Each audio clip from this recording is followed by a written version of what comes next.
అట్లాగే ఇప్పుడు ఎవరు ఒప్పుకున్నావు, నేను ఏనాడో చెప్పా, తెలంగాణలో ఉన్న ఆంధ్ర సినీ రంగ ప్రముఖులంతా ఆంధ్రప్రదేశ్ వెళ్ళిపోతారు, వైజాగ్ బేస్ క్యారడర్లో స్థిరపడతారు, వైజాగ్లోనే తెలుగు చిత్రరంగం ఉండి తీరుతుంది అన్న. కరెక్ట్గా నేను అన్న నెల రోజుల తర్వాత గంటా శ్రీనివాసరావు అదే చెప్పారు, తెలుగు సినీ రంగానికి వైజాగ్ ప్రథమ భాగం అని. అంతే. ఇప్పుడు ప్రత్యేకించి సినిమా రంగం అంతా వైజాగ్ వెళ్తుందంటే ఎందుకని? కాకినాడలో ఉండొచ్చు, నెల్లూరులో ఉండొచ్చు, తిరుపతిలో ఉండొచ్చు. ఎందుకు అంటే అక్కడ ఉన్న వనరులు మీకు ఉపయోగపడతాయి కాబట్టి. ఇప్పుడు వైజాగ్ని ఒక క్యాపిటల్గా చేస్తాను అని జగన్ అన్నారు, మరి తప్పే ఉంది? మీరు సినిమా ఇండస్ట్రీ అన్నారు, ఈయనేమో రాజధాని అన్నారు, అంతేగా తేడా.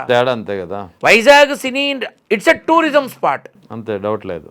It is a pure tourism spot. ఈ విధానంలో చూస్తే మరి అక్కడ తప్పేం జరిగింది?